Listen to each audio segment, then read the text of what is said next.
Welcome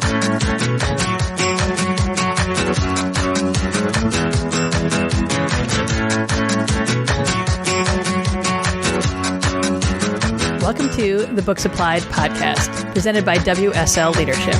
In this podcast, we talk about an awesome book and how to apply it to your work, sport, or life. I'm your host, Iggy Perillo. Thanks for joining me. On today's episode, we are talking about the book 5 Types of People Who Can Ruin Your Life by Bill Eddy. And my very special guest today is Tracey Biebel. And I am so excited to have you here. Can you give us a little intro for the folks listening out there, Tracey? Yeah, thank you so much for having me. I'm excited about this book and talking about it. My name is Tracey Biebel. I'm a clinical social worker here in Portland. And I do individual and couples therapy. And I have kind of a niche in kind of the high conflict divorce world, which is why I'm really familiar with this book. And if people want to find out more about me, they can go to my website, which is traceybiebel.com. It's Tracey with an EY and Biebel, Biebel. So they can take a look at my website, and that's where they could schedule with me if they wanted to too. Excellent. I love that you mentioned the high conflict divorce. This book introduced me to the idea of high conflict personalities. I am curious, though, before we get into the book so much, how this book came into your world, or like how you found this book or it found you. Yeah. So when I just understanding different personality types and the way people show up, and so many people come into therapy or come into different situations because they're in a lot of pain in relation to someone else, a friend, a coworker, a family member, a partner, a co-parent, someone, and they're trying to figure it out. And I was trying to learn about it too.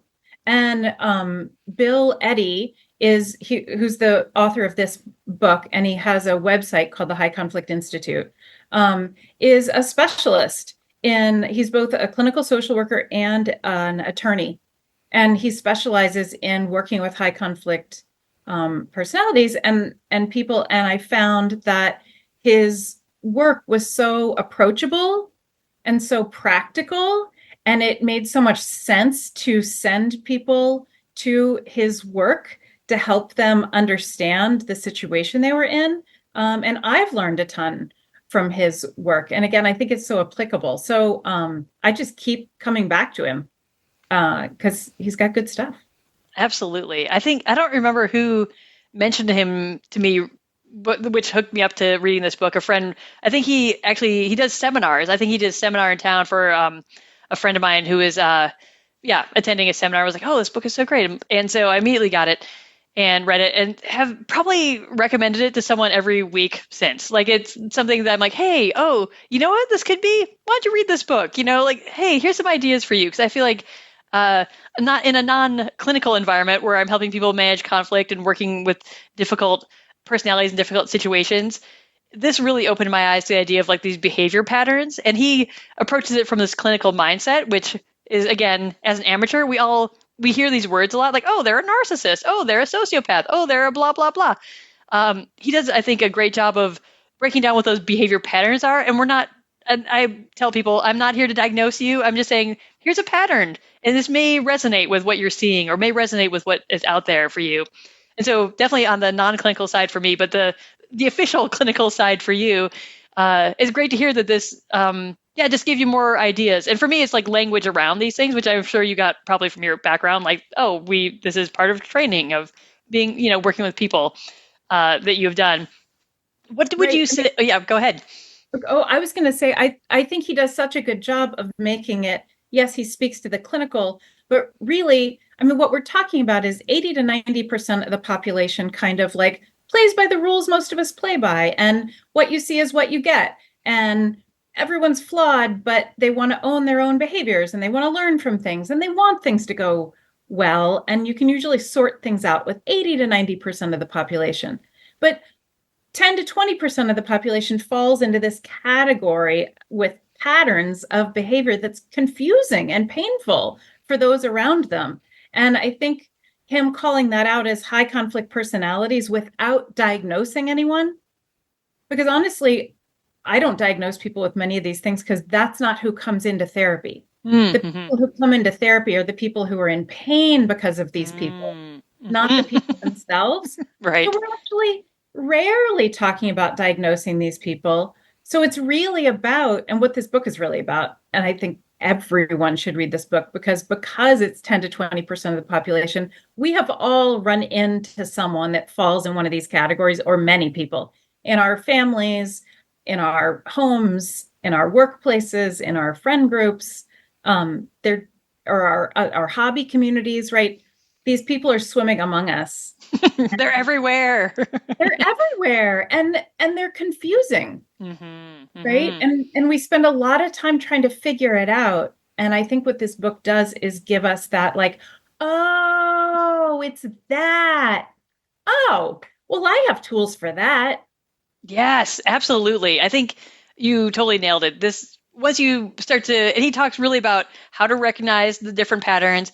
And I love this part where he talks about here's how you end this relationship with them successfully, because this is part of the problem with the high conflict personalities, that you try to separate from them and they take that as uh, they take that differently. They take that as like, oh, I need to really destroy you now, essentially, is like kind of the response. So if you try to separate, so how to successfully separate or how to successfully work with them, because we can't always separate ourselves from them or be like, cool, I'm done with you, boss. Like maybe you leave your job, but maybe not. Like you might be stuck with like, oh, I'm done with you, neighbor. Like, oh no, I'm going to see you every time I go outside because you're my neighbor. You're right there. So he kind of divides out these different ways to recognize, detach, separate, or work with people, because you may not be able to detach. And I think you also nailed it with there is confusing. Like the logical brain, many people that I talk to are like, I'm trying to figure this out. Like I don't get why they're doing what they're doing. And I'm in this cycle with them, or I'm sucked in with them. They do this thing, I try to do this thing. We think we're good, but then they do this thing, and I try to do this thing, and I think we're good, but then people don't quite know how to escape these sort of spirally cycles that they feel like they're in sometimes when I talk with them, and they're trying so hard. Like they're really, and it is really a tough environment for folks who can't get away or can't get that separation they need, or kind of get away from that relationship. I think that's spot on, right? And it's that confusing part that keeps us in the loop because we keep thinking, oh, well, if I just say that logical thing, if I just Right. explain it this other way, if I just, maybe I'm not saying it right. Like, right, we try and control things that are outside our control. And other people's behavior is not within our sphere of influence, right? I know, tough pill to swallow there, everyone. Ugh. Right? Surrendering to that one is a real practice, right? Ugh. Like, I don't think Yeah. we get there full time. I know I talk about this all the time and I don't get there full time, right? I'm like, oh, Right. I could do something about that. Truth is no. No, Yeah. and um so I think, yeah, that is when we come to terms with, oh, this is just how this person shows up and it's not about me. And there's nothing I can really do to change that person's behavior. I have this gray couch in my office, and I've talked for years about that these people are kind of like, I call them gray couch people, because this couch is going to be a gray couch no matter what I do to it. I can Mm. put a lot of energy into like putting a cover on it or putting blankets on it or pillows, or I can even paint the darn thing. But underneath it, it's just a gray couch. And in some rooms, it works really well. And in others, it doesn't at all. Right. There's the other idea of don't go shopping for ice cream at the hardware store. Just Mm. shop for what's available at the hardware store. Right, right. Sometimes with these people, if we're like, especially if they're in our lives, like they're a neighbor or a coworker or a family member or someone that we can't fully separate from, we get to look and say, what room did they look good in? Like, where would that couch be comfortable? Right. Or what does that hardware store have to offer me that I can use? And then allow it to be just that. Hmm. Right. So, like, for some people, this is their mom Hmm. or their boss or someone that they can't get away from. Right. And so you have to be like, okay, one, I'm going to stop trying to change that person. Save so much time and energy, my friends out there. That is tough to Oh, do, but it will save you so much energy. Yeah, you can't change them. It's not going to happen. not going to happen. And they're not going to see you. Mm. They're never going to see you. They're never going to see how hard you're trying. They're never going to see the work you do. They're never going to see the things, but then sometimes they'll act like they do because you gave them something they wanted and they'll like it. And then that's the thing that keeps you being like, but maybe Yeah. they Look at this progress for a minute, for a week, whatever. for a week, but it's the pattern, right?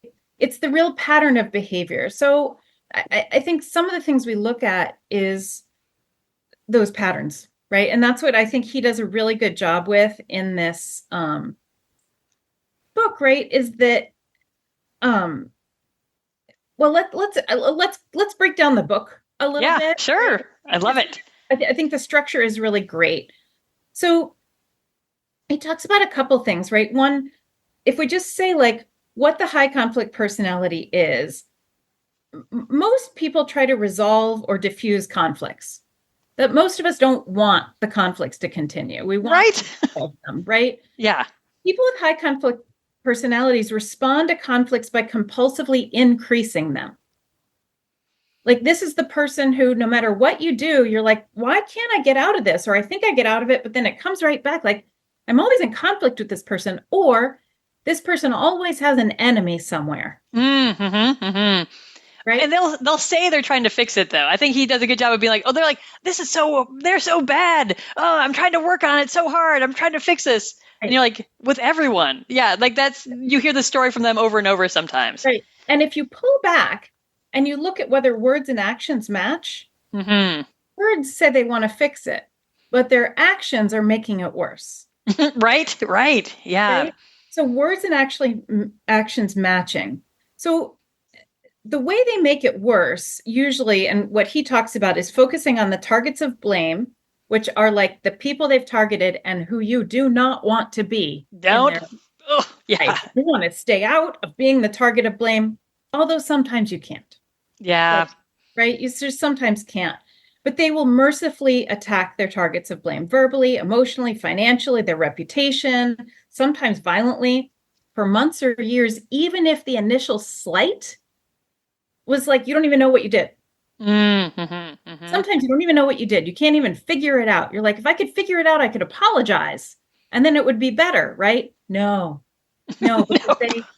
because they like the conflict. It is powerful for them. And the logic of an apology resolving something does not compute in that brain, that high conflict brain. No, in fact, the filter through which they will experience the apology will be another slight. Another offense. Offense. It's like you didn't do it well enough, right? These people are really big on like, well, you didn't say the right word, or you didn't get it quite right, or you didn't apologize for the thing. You didn't get it. I think, and I also read some of the types are like, oh, you've admitted that you're at fault. I was right. Like, so like the apology fuels their thought that you were wrong to begin with. So like, cool, now I have more evidence that you were wrong. Let me bring that up yet again, because you've just admitted how wrong you were through this apology, which may or may not have actually admitted that you were wrong. You know, like whatever. The apology is an attempt to build connection, but they take it as admission of fault. Spot on. Yeah. Spot on. Right. So you can't win.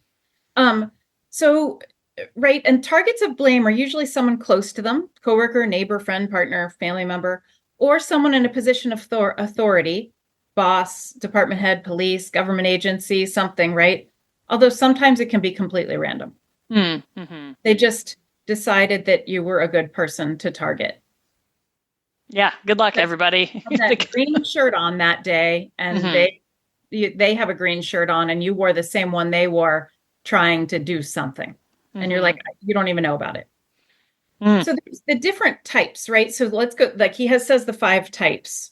And these are some of the buzzwords that we hear in the world. Right. The in my world, I'm like, I often counsel people to lay off of like the diagnosis as that's it. Like, oh, they have a diagnosis. This is it. I'm like, let's talk about the behavior. Like, you know, I try and dial back, but the patterns have buzzwords. That's what the world we're in. True. And so what I think it's helpful, I think having those buzzwords in the world is actually helpful because it's helping us have language to describe these people. We can talk about that as descriptors versus diagnoses. I think that's helpful to say, oh, I think it falls in this box. Help me describe this behavior to someone versus saying like, they're a narcissist. they have very narcissistic behavior patterns. Yes, I agree. Labeling the behavior versus the person, because that's what we're actually can work at the level of is behavior management versus person changing. Like the person changing, not going to happen. Behavior management, often a worthy focus of We can effort. be in charge of noticing behavior patterns and Yes, decide how we're going to respond to them. absolutely. Absolutely. By labeling those behavior patterns, we get to take some power back in our sphere of influence because then we can make sense of it for ourselves and decide how to respond. Yeah, I think you're right. Like making sense of it helps folks once they're like, oh, like this just seems so random and chaotic, and this person is just all over. I totally agree. Like once you have these sort of labels, and you're like, oh, I can see where this train is headed. Like, Right. got it. Which helps us so much because our brains like to be efficient. And if they're problem solving a lot and they feel confused, and we label this as confusing or we label this person as confusing, then our brains are doing a lot of extra work to try and solve that.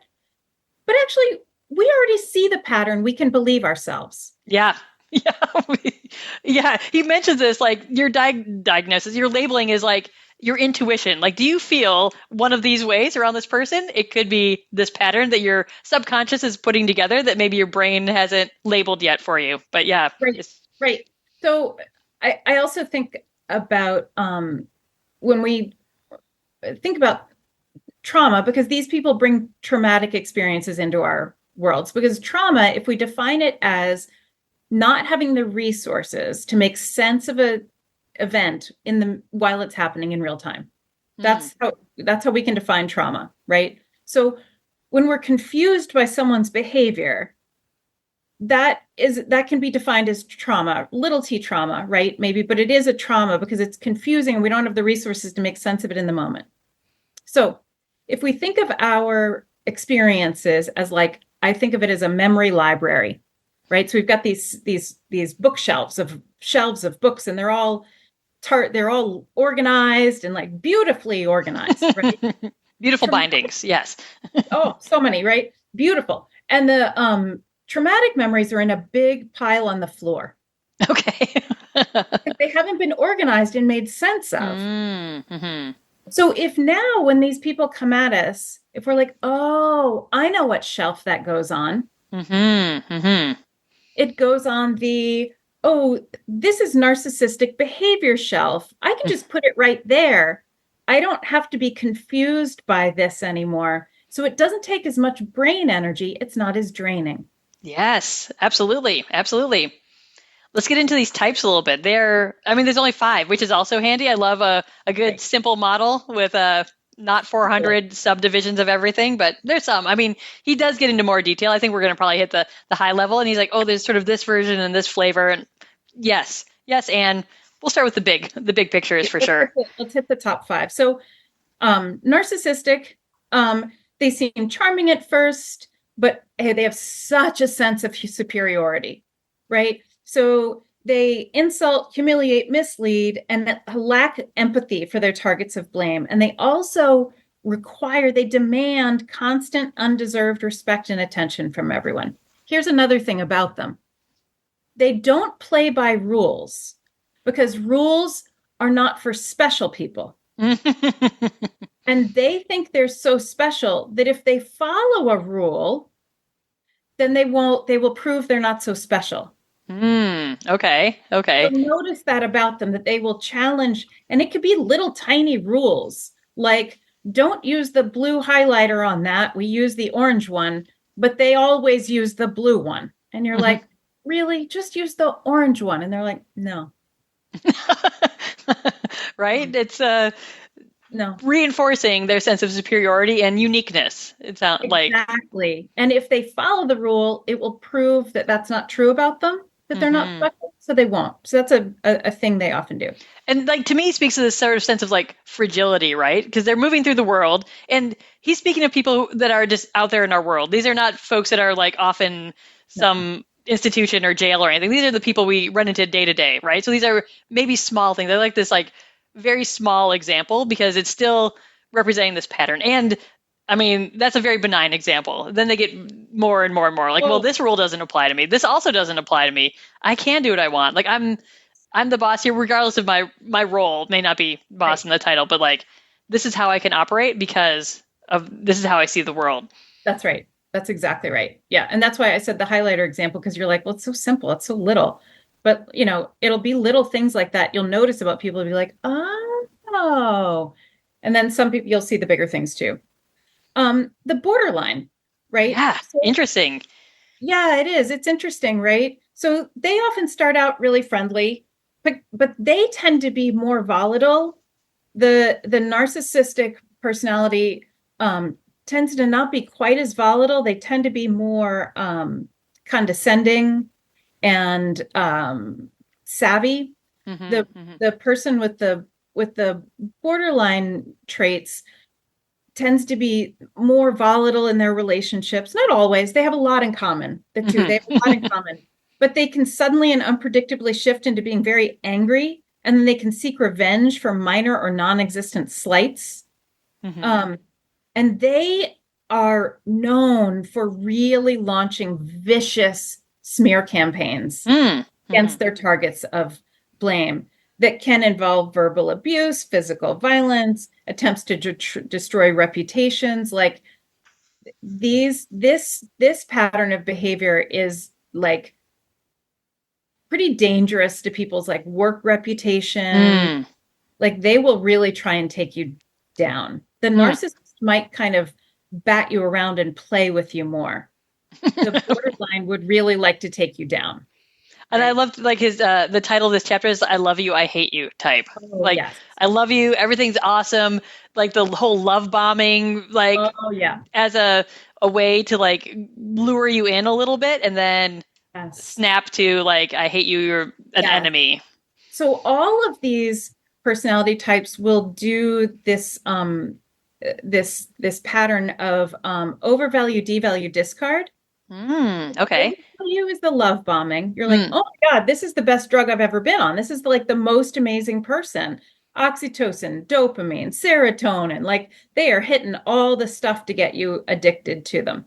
Then comes the devalue, and you start to be like, well, wait, where did that version of that person go? I don't feel as good around them as I did before. Let me chase that feeling a little bit and try Mm. and get it back, right? Um, Intermittent reinforcement is one of the best ways to keep someone hooked on something, right? So Right? the heroin is free to begin with. Now I'm just going to give you little bites and you're going to be jonesing for it, right? You're going to be like, I need that heroin. And then they're going to discard you. So that's when they're like cold and distant. You're like, whoa, we were like best friends 2 weeks ago. You said I was amazing. And now you're taking credit for the thing I'm doing at work, right? And then they'll go right back to love bombing you again. Mm-hmm. And Mm-hmm. then the devalue and the discard. So that cycle can go around and around and around, and it sucks people in and keeps them. It plays with the reward center of the brain. You're being gamified, my friends, by these people Yes. who are actually running the game on you. And Yes.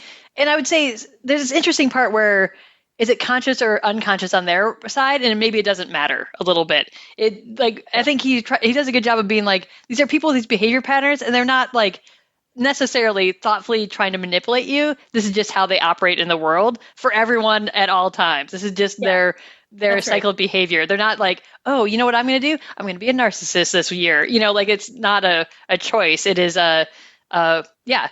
We all have behavior patterns, and I think he actually uh, talks a little bit about how we all have our narcissistic moments or our sort of borderline moments where we're like, you know, like oh wait, I did that thing, and like, oh yeah, you know, was really condescending and egotistical, and in this space, that's you know, whatever. And he's like, yeah, we're all on this like scale of somewhere, but these are the folks who are to one end of the scale all the time, and they are cycles, and they are you know up and down, but this is They're their world. consistent. This is a pattern, right?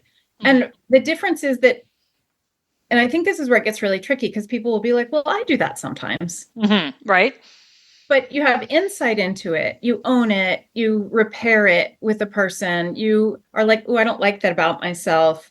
I'm going to work on that, right? Or own that behavior. These people don't. They don't have insight into that. And like you said, it's the fabric of who they are. This is a personality, not like I have anxiety or depression or something like that. This is the fabric of who they are, how they walk through the world. They are not going to be different ever. Even, and one of the things he points out very much is never tell someone, hey, you're a high conflict personality, or I think that you have narcissism or border, like you want to be a target of blame. That's your fast train to be the target of blame. It will not let them see who they are. People are like, maybe if I just told them, I think I have a really close relationship with them. They really respect me. So no, no, Don't. you will lose. You will lose every single time, and you will very quickly become the target of blame. Yeah, that's rough. That's rough. So we're at two of the personality types. Yep.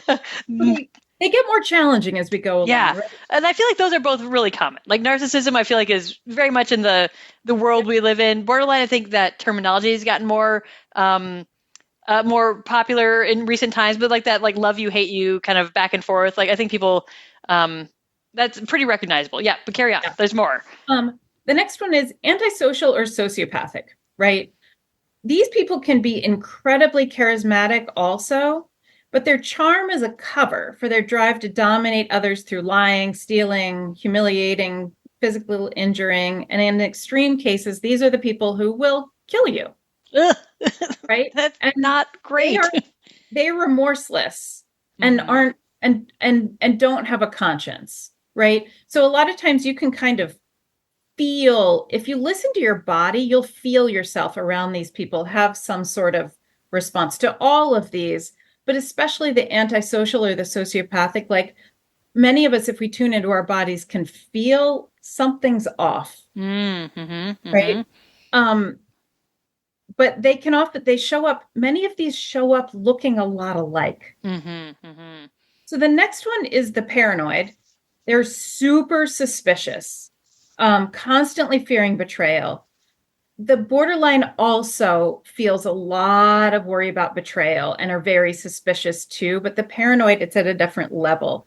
They imagine conspiracies and they'll launch preemptive attacks against the targets of blame, hoping to harm them first, even when the target of blame had no intention of harming them, right? But they're Yeah. so paranoid. They have a world inside their head that they are constantly thinking someone's against them.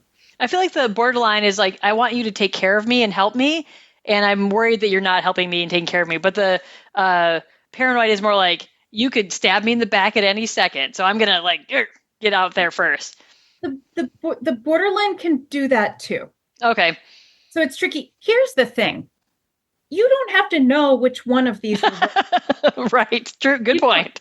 You just may see some of these patterns. And if you do, that's why the beautiful thing is we can just say, oh, it seems like that falls in the high conflict personality bucket. That's all you know. You don't have to be like, which one is it? It doesn't matter. The tools for handling them are pretty much the same. So you don't need to know. Good point. Right on. And then the histrionic, they can have very dramatic and exciting personalities. They often tell wild and extreme stories, usually totally false or mostly false. Mm-hmm.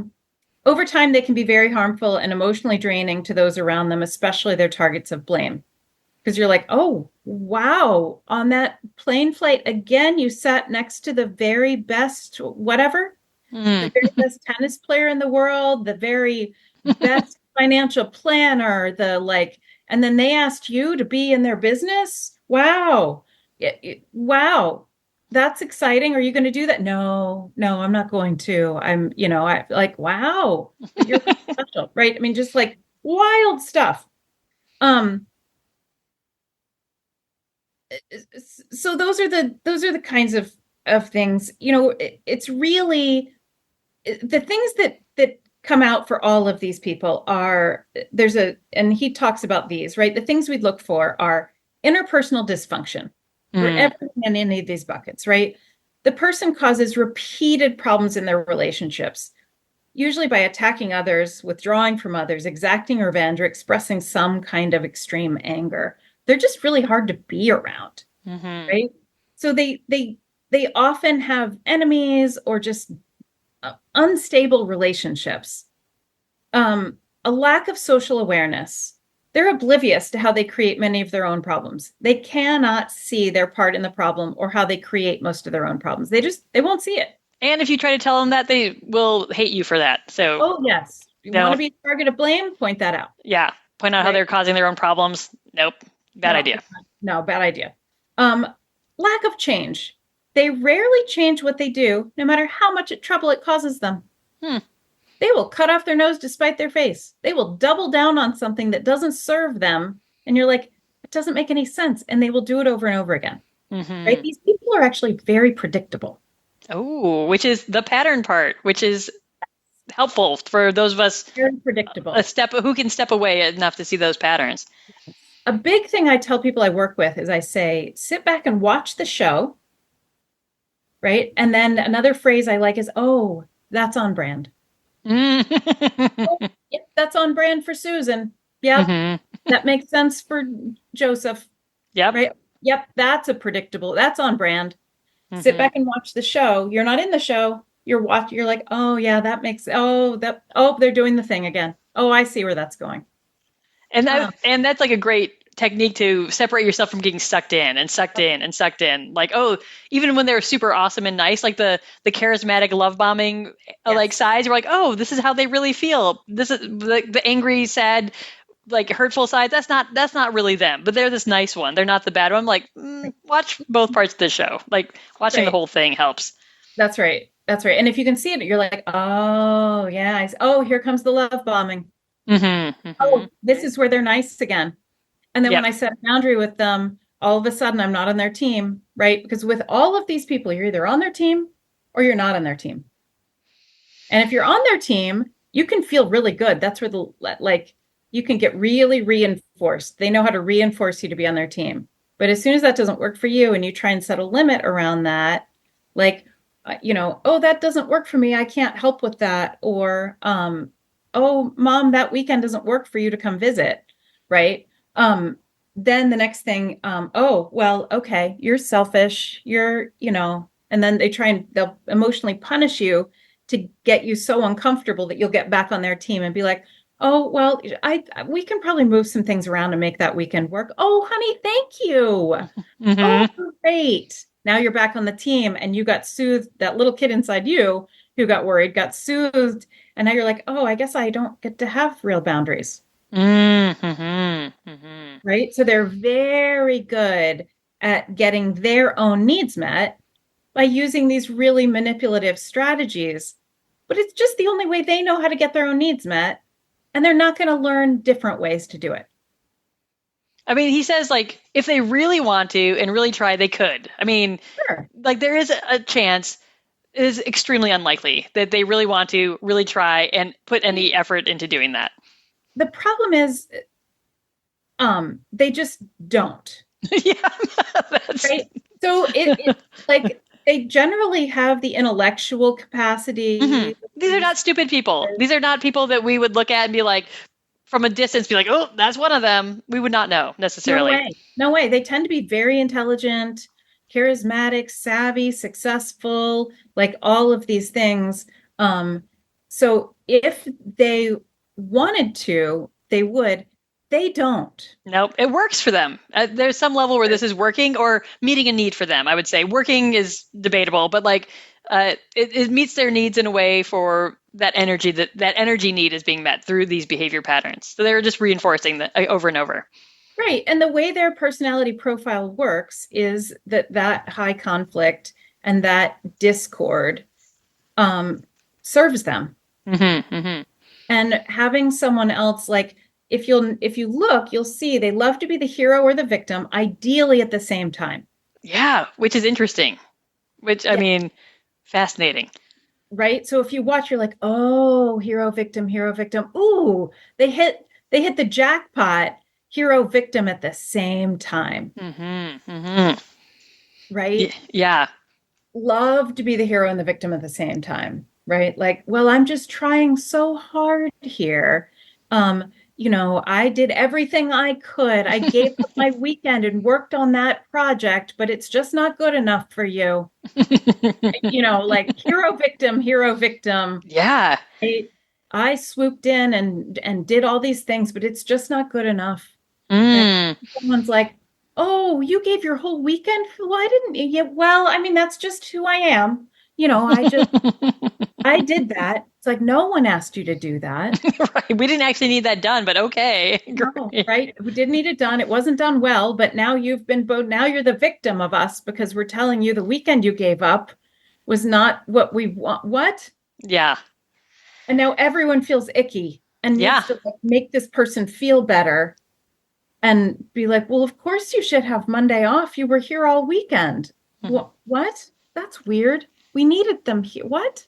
Right? Yeah. So Yeah. what the thing is, so if you notice those things and sit back and see those patterns, you'll see hero, victim, hero, victim. Oh, hero, victim at the same time. The other thing they love is for one person to have one person on a pedestal that they're love bombing, that thinks they're amazing, and another person that they are targeting as blame and having them be in a lot of pain, watching them be really nice and love bomb another person. Mm-hmm. High conflict parents will often do this with siblings, Oh, ugh. It just right? sounds gross hearing you describe it, but yeah. Yeah. So Oh. they'll have one sibling that they're like, oh, you're just so wonderful. And the other one just can't do anything right. Mm-hmm. So that, and they love that because they Mm-hmm. feel they're creating pain for one person and they have power over that pain. And then they're creating this euphoria for this other person and they're getting to create that. So they're getting to be both things and they get to watch that euphoria and pain all orchestrated by them. Mm-hmm. Mm-hmm. So much power. I mean, it really is a lot about power Yes. within those relationships and within that family dynamic, and their behavior is having huge impacts on two people. And I can see this too, like the higher they can put that person on the pedestal and the lower they can push the other person, like that differential is like an expression of power, pretty Yes, much. absolutely. So their need to feel powerful in the world Hmm. is so huge that it overrides any other emotional connection. Yeah, that would be, and I think for the family dynamic in specific, and I think this happens in the workplace too, because we don't see the whole picture. We don't always see the whole pattern. Like, oh, this is my new coworker. I don't know them. I'm new here. Whatever it is, you don't realize how intense it is or how extreme it is. Because I think we often notice when we're in the dynamic, we're like, oh, I'm having trouble with this one person. And Right. in my world of the people, I think, interact with like high conflict personalities, and they're like trying to help. I try to help them sort out like the procedures, their policy, their business, and how it runs with these people. And it's sometimes the person is not a good fit is often where I steer them. Like, hey, if you're in charge of this company, instead of changing everything to accommodate this person, maybe it's this person. And yeah, they have those awesome moments where they do amazing work. They're like a shining star. They're like the high producer, but they're not necessarily a great teammate. They're undercutting I think we both were talking once about a situation where like the people feared social media repercussions. They're going to smear us on social media. And I remember you saying that will happen. That is what is going to happen. And I think I end up telling the same people similar things in different situations. We're like, oh, they're going to talk trash about us behind our back. I'm like, it won't be behind your back. And yes, that will happen. Right. Like that is out there. I think that's a great point, right? We sometimes think like, oh, if we appease them, we will be able to prevent these bad behaviors. No, they're going to happen anyway, Yeah. right? If not that particular bad behavior, another one. Like you can't keep these people from acting out badly.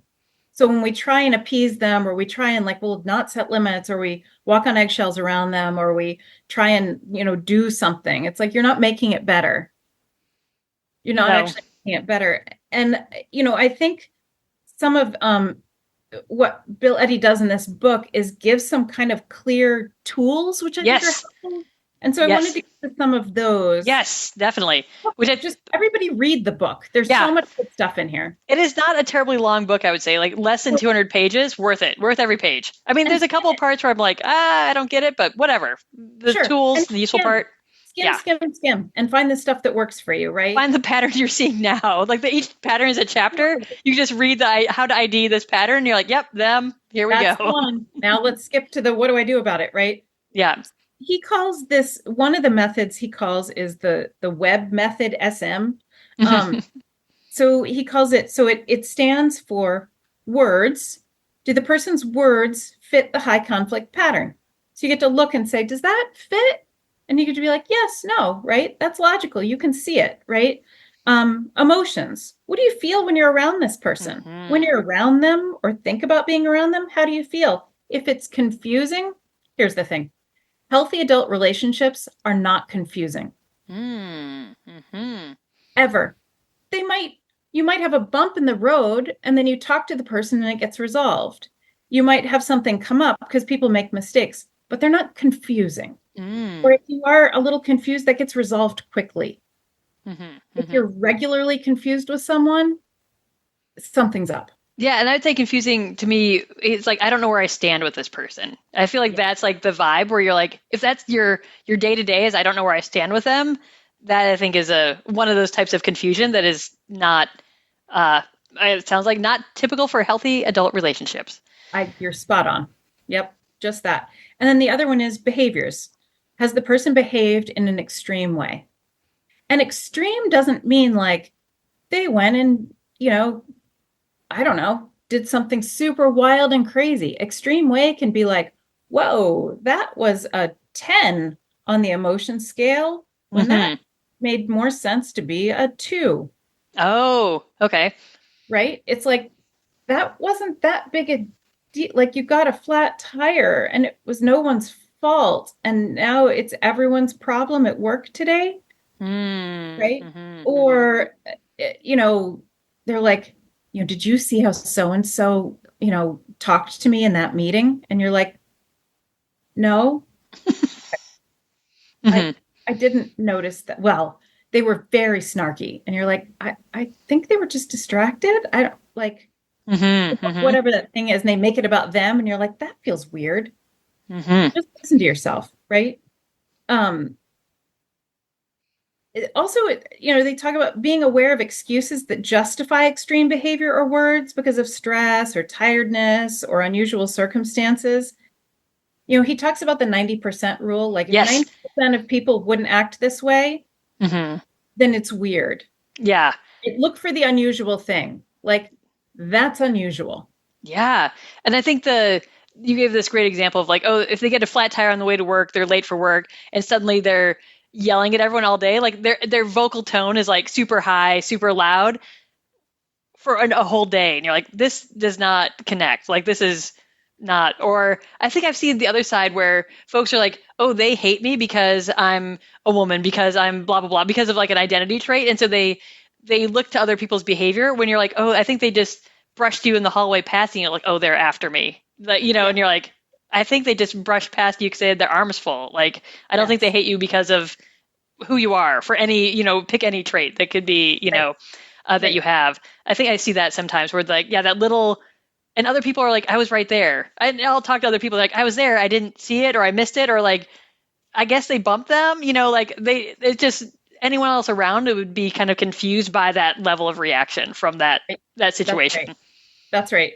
So that's how he talks about like the web, right? So words, emotions, behavior, right? And what you notice in there is a lot of it is like, how do you feel around this person? Like Hmm.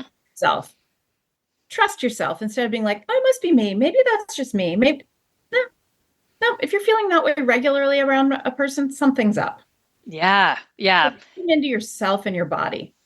And he does. I think that's one of the parts I actually appreciate. Like he talks about like how you feel tension in your physical body too, because I think we want to write it off like, oh, they're just my coworker. Oh, they're just they're just kind of quirky, or they're just kind of chatty. They're just kind of gossipy. But you're like, oh, wait, hold on a second. Every time I walk past wherever they are, I get tense. My stomach clenches. I think I see folks who are like, oh yeah, the stress of my job is killing me. I'm like, well, what does that mean? Like, well, when I have to go to this part of my business, I feel, they can describe like upset stomach, and there are physical stress, responses people have down the road, like, oh, you actually have trouble eating. Your digestion is out of whack. You sweat all day because you are so tense just being in this space. Is it the people? Is it the behavior? Is like, what are those smaller pieces? Yeah, I love how he just describes just being tuned Yeah. into yourself. It's so Yeah. fascinating because we are humans. We are wired to connect at this Yeah. very human level, and our subconscious is doing this constantly for us. That's right. And I think that's exactly it, right? Our bodies will talk to us before our brains will identify the behavior, right? So if we Yes. feel our bodies do something, be curious about that. Be like, oh, when I'm around that person, my stomach hurts. I feel sweaty. I feel tense. I feel shaky. I feel confused. I feel resistant. I feel, what is that? And be like, don't override it. Be curious about it, right? We're Hmm. really good at intellectualizing and overriding our bodies. And if we listen to them, they know before our brains do. Yeah, if you feel like you want to get away from this person, there's probably a reason that you want to get away from this person or create distance or not go into their office or not, call them or not email them Right. beyond they're just kind of, they seem harsh or whatever. Like we're like, "Oh, but they're so busy. Oh, they're under a lot of pressure." Oh, like yeah, we try to make excuses for them that devalue our own internal assessment of what's happening. That's right. It's the same thing when people are like, it's so weird. Like, I feel repulsed by my mom hugging me. What's up with that? Mm-hmm. That's something to be curious about, Yeah. right? I If you feel shouldn't feel this way. I shouldn't, this isn't how families are supposed to work, or this isn't how it's supposed to be. I'm so selfish, she's Hmm. just being nice, Hmm. right? Yeah. And that Fascinating. coworker brings in those extra snacks or they made cookies for the whole office and you don't want to eat one, Hmm. there's something there, Yes. Yeah. right? Absolutely. You're like, they made cookies and I don't want one. What's up? Hmm. Right? Yeah, that kind of thing. Um, he also talks about so that's a way to like kind of notice that. And then he also talks about the cars method, Yes. which is a way to kind of work with this person. Another thing he talks about, and I don't think he talks about it in this book, but there's another thing he does called the Biff response. Yes. Yeah. I love it. He mentions it in here, but it's not like he wrote Okay. whole books on the Biff response, but Yeah, it's in here a as little bit. sorry, what was that? It was in there as one of the options. I Yeah. couldn't. Yeah. Okay. So Super handy. These are like the it tools. Like, here's what you do, people. totally. So the BIF response stands for brief, informative, friendly, and firm. And it's Hmm. a way to respond to any communication from a person like this. So that's a really good one, like emails, phone calls, different things you can, like um, brief, informative, friendly, and firm, right? Like, hey, Jim, thanks for the information on that project. I plan to complete that by Friday. Thanks, right? Yep. Um, right. And if also something I learned from an attorney I work with a lot is scan communications from people like this and look for questions. Mm-hmm. If there are not questions that need responding to, it doesn't require a response, Mm-hmm. Mm-hmm. right? So a It lot of people is. scan Yeah. through and be like, huh, there's nothing of substance in here. There was no question. It just makes me feel bad. Mm-hmm. Response necessary. Maybe not. You could, if you're like, but I need to manage the relationship. So then you could respond with, hey, Jim, thanks for the information. Got it. Yep. Yeah. My favorite response is noted, which it doesn't Love always that. work in every context, but you're like, someone's giving you an earful. And that, I think the part we're skipping is like the information that's coming into you is probably a tirade of some Yeah. sort about how terrible you are and you've missed a million deadlines and you do terrible things and I can't believe you're here at the office. Yeah. Or Noted. that you can exist in the world. No one likes you. Yeah. Right? You're a horrid person. It's usually a lot more subtle and only your body feels it. Right, right, right. This is the kind of the cartoon version a That, little bit. that like, you're like, oh, well, that's clearly terrible. But a lot of times you're like, well, if someone else read this, they wouldn't even know it was terrible. Oh, okay. Yeah. But why does this feel so terrible when I Mm, read this? You're like, well, because you can hear the voice tone and the undercurrent. They've let you know what they're actually saying, but they've done it in a way that someone else would read it and not be able to know. That's hmm. for you to be like, if you feel that way, then something's up. Trust yourself. Yes. Yeah. It is true. I've definitely seen some like people will be like, oh, but look at this post, and the post, on social media is like, I can't believe this happened again, and you're like, if you were reading it from the outside, you're like, oh, it sounds like this happened again, okay, but the like, I can't believe, like there's a lot of backstory in like those little words, right? And you're like, okay, there's more to it, but yeah, again, on the outside, I'm like, it sounds like they really not, it's a very passive aggressive, and there's a lot contained in there. The people reading it are like, oh my God, they just threw us under the bus. Like, Totally. Yeah, there's a woman named Shannon Thomas who's a therapist, and she does a lot of work helping people recover from narcissistic abuse. And she wrote a mm, book called, um, oh man, can't remember the name of the book right now. That's we'll do helpful. some Googling. It'll be Yeah. great. Shannon Thomas. Recovering from something abuse. Yep. Great. Glad I brought it up. Anywho, one of the things she talks about in looking at relationships with people when they come in your life and you're trying to figure it out is she talks about pebble piles, which I Okay. love. Okay. So everyone in our life has two pebble piles. I don't love that about this person, and I really like this about this person, pebble piles. So we want to be looking at both piles.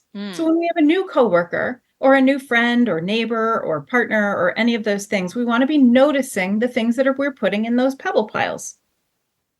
And we want sometimes boulders are put in the pebble piles, Okay. but hmm a lot of times they're pebbles, right? And we want to hmm believe ourselves and notice those things about those pebbles. So that's why when we have a pebble pile about this person that's concerning, when they send us that correspondence, that email, that whatever, we have enough pebbles to be able to read it a different way than someone else might read it. hmm So if we notice those pebbles, then we can say to someone, or we can say to ourselves, I have enough pebbles to believe myself that this is what's happening. hmm Right? The pebbles are a way to be like, I've collected evidence about a pattern that makes sense. I've read Bill Eddy's book, Right.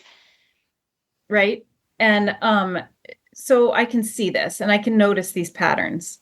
And I have enough in my pebble pile, right? Because I've gone through this cycle a few times, this new coworker, Right. I've seen it. right? I've seen it. So then the things you do to get out of it really are the Biff response, the staying out of this person's way, um, the only shopping for ice cream, don't shop for ice cream at the hardware store, shop for the things that are available, right? What this person is actually available for, and be realistic about that. Watch the show, be like, I see that's on brand. Uh, hmm and honestly, like being as boring as possible for them. Right. I did just quickly Google Shannon Thomas's book might be Healing from Hidden Abuse. There we go. That's the one. Thank you for that. Yeah, you got it. Yeah, and I think it is interesting because um, in trusting yourself, this really means to not feed the cycle. Like trusting yourself is I can't necessarily if I try to say like, hey, here's a boundary that is like a fun challenge, on their mind, like cool. I have look what I got them to do, build a boundary. Look what I got to now I'm gonna mess with that. So now more power needs are met or more, power differential is created. But recognizing and like that detachment and disengagement, but still being like firm and friendly. I think if you're just like, I hate you now, you're dead to me, that is like Right. pouring gas on the fire right there. Like that's not gonna go well. And I think of that in terms of like there are lots of ways to say no, Mm-hmm. lots of ways to set a boundary. You can set a really soft boundary. Oh, thanks for that idea. Let me get back to you. I'm never Mm-hmm. going to do that. Nope. Right. I'm never going to do that. But with that person, you can't be as clear and direct. Right. So with them, a lot of times you'll want to just kick the can down the road.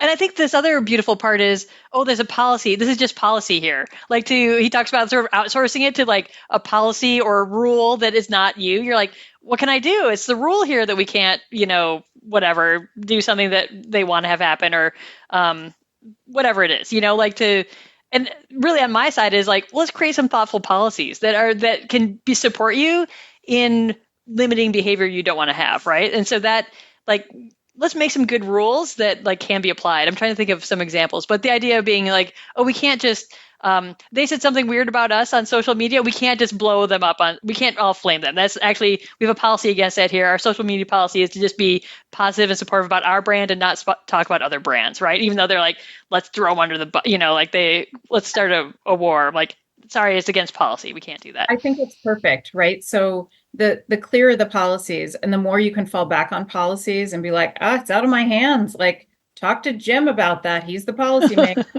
right? Yeah. Like, well, I don't know. That's just the deal around here. Yeah, that right? saves you from being that target of blame. So it's not my fault. It's the policy's fault. Like, it's the rule. Yeah. So you can still become the target. Oh, yeah. But now you're the person that won't collude with them to go against the rule. Right. True. But it is one way to try and skirt it and get out of it and kind of kick it down, be like, yeah, I mean, I'm just going to follow the policy. Like, I don't know how else to do that. Or you can be like, I know you're the one that will push against that. I'm not as strong as you are on that kind of thing. That's a great, like, because they want to be like, if you feed into their thing, like, oh, you're the special one that will push against that. I am not like that. I'm not, I don't do that kind of thing like you do. I know that you are a special person in that. Right? I'm not on that. I'm not as special as you are. Mm-hmm, mm-hmm. Yeah, you're not. You're like, I know. I know. Noted. Not even like that is all you. Yeah. Right?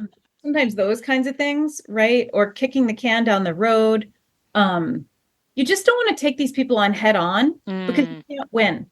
Mm-hmm. They win that game every time because it's their game, and they don't care about the consequences, and you do.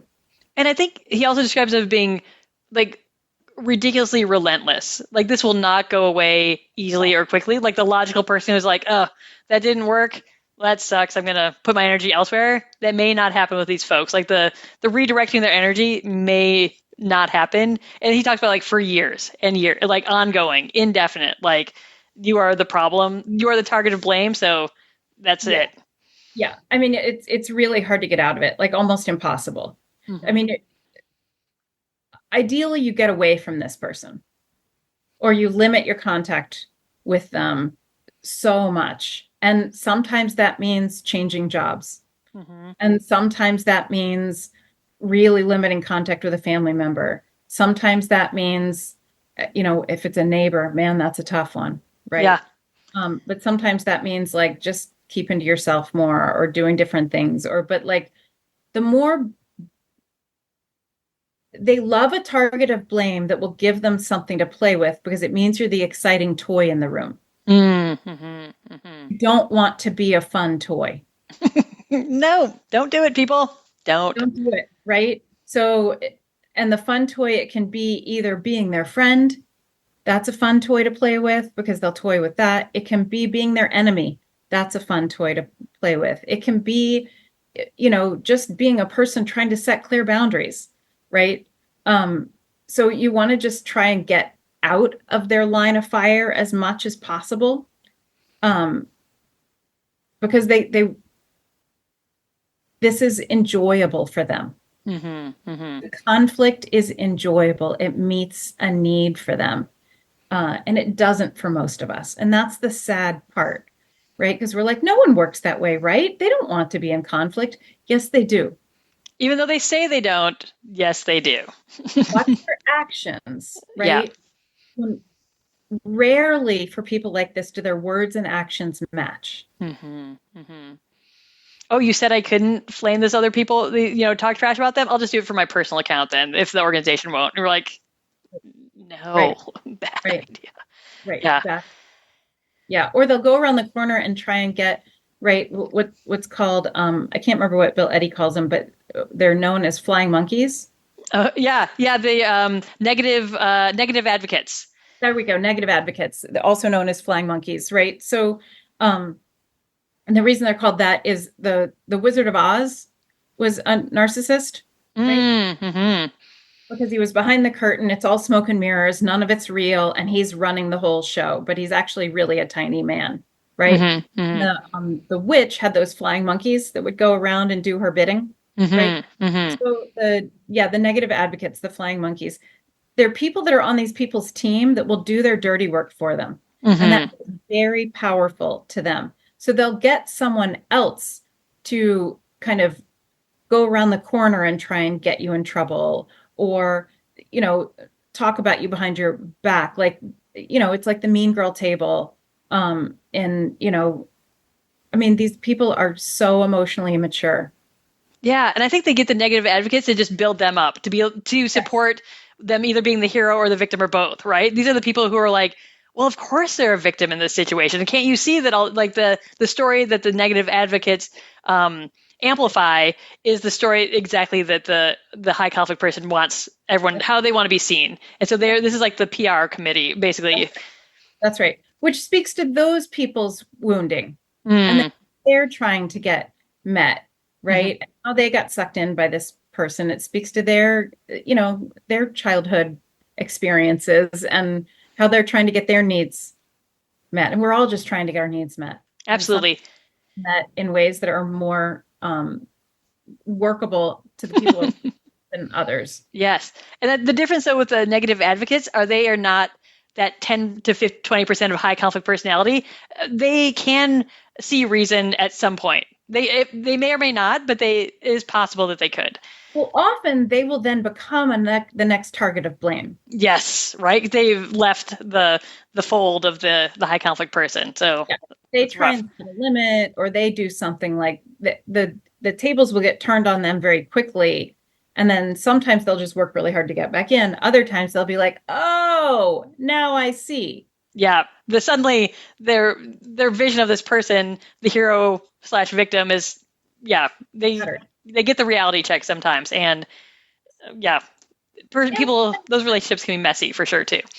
they can. And we can't, it's really hard to convince them of it too, Hmm. Hmm. right? They kind of have to, mess around and find out on their own.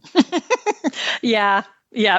I have definitely heard stories of the high conflict personality, berating someone and all the buddies standing behind them with their arms crossed, being like, "Yeah, yeah," like kind of egging them on slash support of this person. Meanwhile, the person taking the target of the moment being like, they're yelling right now, and everyone's like, they never yell. Like, meanwhile, they're like actively, yelling, and then the people in the back row are like, okay, they do yell a little bit. You're right. Like there is some reality check that can happen. And this was like a very extreme moment for those folks. I'm like, it's not always quite so obvious in the moment that who's the advocate, the support on whose side. Yeah. Right. So, I mean, the big takeaways here, right, are listen to your body, Yes. Yeah. trust yourself, look at patterns of Yeah. behavior, look at words and actions matching, look at, right, like, why is this person so often the center of emotional upheaval? Yep. Yeah. Right. Those are the things you're like, man, there's always something going on there. They've always got something happening. They always have some need that someone has to accommodate. They've got some special thing that they need, or they are, or you have to like stroke their ego, or they've always got something going on. Like, Or mortal enemy out there. oh, an enemy for sure. They've always got an enemy, or a terrible ex, or Mm. maybe at work, or they're Hmm. being persecuted in some way, or they suck you into their drama, and you're like, well, yeah, of course I'm going to help you with your whatever. And then you discover that the whatever is not actually real. Yeah. Or the whatever is a series of whatevers that are never ending. And you're like, oh, That, yep, right. You're like, oh, that's a lot. That person always has a lot. It never wraps up. yeah, it won't. And It it won't, won't. and it won't. Right. So, I mean, those are the big things. And then I think this book is really helpful. I think everyone should read it because we've all had this experience, and it just makes it make so much sense. Oh, yeah. I think you're right about the folks who are just confused working with these people or being like, oh, but those moments of shining amazingness. And you're like, the flip side is the rest of this it's not going to change. Yeah. I think those aha moments of clarity for folks has been something that I see happen when I'm like, hey, go read this book. We sort this out. And they're like, yep. Oh my gosh, you're so right. Like this is a pattern. Yeah. Yeah, absolutely. A follow-up book, if you have family members that have this stuff, is called uh, Adult Children of Emotionally Immature Parents. Mm-hmm. Another really great one to see patterns and kind of see these patterns in families. My follow-up book is another Bill Eddy, Mediating High Conflict Disputes. So he talks about the method if you have to work with these folks and like something needs to happen, here's some methodology for like that mediation. And often we are not in the mediation situation, I would say. Like we're often like, oh, I just have to deal with this person in this bubble of my work or life or whatever. But if you were like in the position of like, oh, I need to help them come to a decision or resolution of some sort, there's a pathway for that too. Well, and I think just reading that next book by Bill Eddy would be helpful anyway, because at some point with these kind of people, you're not going to be able, you are going to have to mediate something. You are going to have to figure something out. You are going to need the next level of skill set. Yeah. They're going to force you to. Yeah. Yeah, exactly. Thanks so much, Tracey, for talking about this book with me. I was so excited that you first mentioned Bill Eddy in a meeting we were in. I was like, we need to talk about this book and this guy because it's so good. And I think within 5 minutes, I was like, have you read this? You're like, yes, I love it. And so I'm glad it all worked out. Yeah, thanks so much for bringing your expertise into and the expertise of your practice into this conversation. Because I think the people out there who are confused and wondering all the stuff, like this is what it is. Like this is that stress and confusion, and the lesson of listening to your body in those moments and stepping back and kind of trying to get to that observer role to see these patterns will clarify a lot of paths for folks, or the path of like disentanglement or detachment or, whatever it needs to be. Yes, absolutely. And I help people all the time in work relationships, partner relationships, family, that kind of thing, in individual therapy, help them sort this out. So if anyone is looking for that, they can, seek me out to help with that. But thank you so much for having me. I love talking about this stuff. So thank you. It's great. It's been awesome. Thanks.